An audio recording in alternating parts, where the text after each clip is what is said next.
Hello बच्चों, start करेंगे। 11th class का कॉन्सेप्ट है कॉम्प्लेक्स नंबर्स।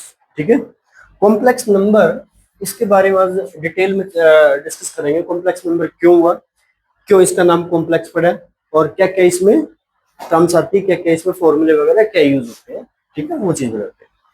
कॉम्प्लेक्स नंबर हमारा होता है रियल प्लस इमेजिनरी। इन दो वर्ड्स के कॉम्बिनेशन, इन दो नंबर्स के कॉम्बिनेशन को क्या बोला जाता है, हमारा कॉम्प्लेक्स नंबर। तो कॉम्प्लेक्स नंबर में क्या क्या नंबर आते हैं हमारे, रियल एंड इमेजिनरी। दो वर्ड आएंगे ये, रियल इमेजिनरी। रियल नंबर्स आप अच्छे से जानते हो, रियल नंबर्स क्या होते हैं बेटा।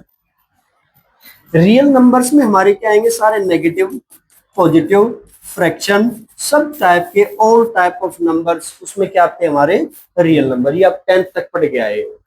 ठीक है, 11th क्लास का कॉन्सेप्ट हमारा ये कॉम्प्लेक्स नंबर का। तो रियल नंबर में हमारे ऑल नेगेटिव, ऑल पॉजिटिव और फ्रैक्शन वाले हर टाइप के नंबर हमारे रियल नंबर में आते हैं। फिर हमारा क्या होता है, एक नंबर आता है इमेजिनरी नंबर। अब बात ये आ गई, इमेजिनरी नंबर, इसका नाम क्यों इमेजिनरी रखा है। ठीक है, क्या इसकी जरूरत पड़ी, कहाँ नीड पड़ी जो हमें इमेजिनरी नंबर बनाना पड़ेगा, वो देखते हैं। आप हर टाइप का नंबर बना सकते हो, नेगेटिव, पॉजिटिव, फ्रैक्शन में सब टाइप के नंबर को सोल्व कर सकते हो, सिंपलेस्ट फॉर्म में कन्वर्ट कर सकते हो, सिर्फ एक नंबर को छोड़ के। अगर मैं आपको ये बोल दूं कि इस नंबर को सोल्व करो -√16, ठीक है, आप इसका सॉल्यूशन क्या करोगे, 16, इसको हम ऐसे फैक्टर्स बढ़ा लेंगे, -1 × 4 × 4। तो 4 × 4, रूट के अंदर से 4 बाहर निकल आएगा, रूट के अंदर क्या बचेगा आपका, -1। तो अब इस कंसेप्ट में आपको 10th क्लास वाले बेस पे मैं बोलूं कि रूट -1 ये आप सोल्व नहीं कर सकते। हरी बात समझ। तो हम किसी भी नंबर के अंदर रूट के अंदर नेगेटिव है उसको हम सोल्व नहीं कर पाएंगे, इसीलिए फिर ये रियल नंबर से बाहर निकल आता है। रियल नंबर में हमारा क्या आता है, सारे नेगेटिव, पॉजिटिव, हर टाइप का नंबर होगा, बस इसको छोड़ के जो रूट के अंदर कोई नेगेटिव नंबर होगा उसको छोड़ के हमारे सारे के सारे रियल नंबर्स होते हैं। Got it. ठीक है, अब इसकी जरूरत कहां पड़ी उस पे एक बार डिस्कस करते हैं। आप लोगों ने 10th क्लास में एक टॉपिक पढ़ा है क्वाड्रेटिक इक्वेशन। क्वाड्रेटिक इक्वेशन अगर मैंने लिख दी x² + 3x + 2, ये क्वाड्रेटिक इक्वेशन। वहां आता था फाइंड द रूट्स या find the zeros, find the value of x, ये चीजें आती थी। तो हम क्या करते थे, इसके मिडिल टर्म स्प्लिट करके x² + 2x + x + 2, ये आपने 10th क्लास में इसके फैक्टर्स बनाने सीख रखे हैं, ये बनेंगे। फिर यहाँ से कॉमन वगैरह लेकर, जैसे x + 2 और यहाँ से 1 कॉमन निकाल लिया, x + 2 = 0। x की वैल्यू इनको यहाँ से सोल्व करेंगे, -1 आ जाएगी, x की वैल्यू है -2 आ जाएगी। तो there will be 2 roots, x = -1, x = -2। Is it clear.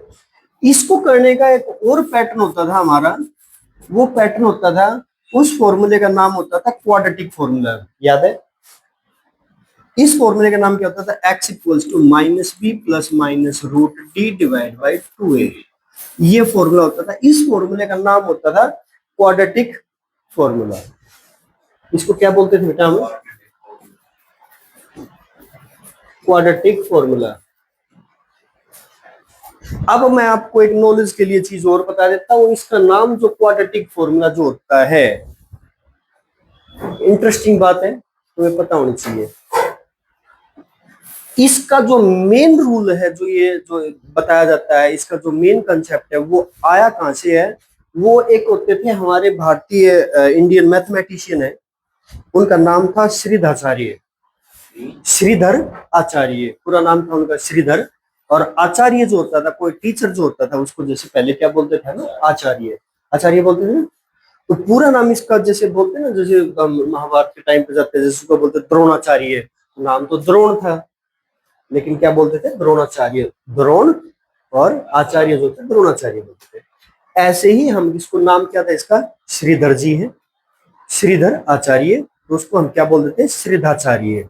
तो ये जो रूल है, इसका नाम जो आप बुक्स में पढ़ोगे क्वाड्रेटिक इक्वेशन में, सॉरी क्वाड्रेटिक फॉर्मूला नाम दे रखे है इस फॉर्मूले को, लेकिन रियलिटी ये है, सच्चाई ये है कि ये जो है हमारे किसने बनाया था, इंडियन मैथमेटिशियन ने, श्रीधर। तो उनके आचार्य थे, इसलिए उसका पूरा नाम क्या बोलते हैं, श्रीधाचार्य। क्लियर है? तो इस रूल को आप श्रीधाचार्य भी बोल सकते हो सकता है कहीं एग्जाम में भी आ जाए, आप कॉम्पिटिटिव एग्जाम्स भी दे रहे हो वहां भी पूछ सकता है कि श्रीधाचार्य को बताइए। ठीक है, तो ये अच्छी बात है, सीखना चाहिए। तो ये जो रूल है इस पे हम चल के एक्स की वैल्यू निकाल लेते हैं। क्लियर है?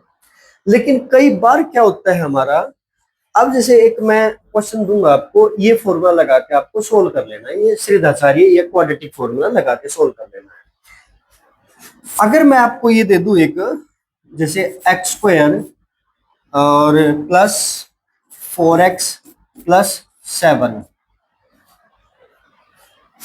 ठीक है, ये मैंने 7 एक और थोड़ा सा और कॉम्प्लिकेटेड लेके चलेंगे, मैंने ये 5 और तो 5x square plus 4x plus 7, क्या इसको सोल्व किया जा सकता है? आपको ध्यान, 10th क्लास में हम ये देखते थे इसको सोल्व किया जा सकता है नहीं, रूट्स एग्जिस्ट नॉट एग्जिस्ट क्या बोलते थे उसमें, तो एक हम डी निकालते थे, याद हो डी निकालते डिस्क्रिमिनेंट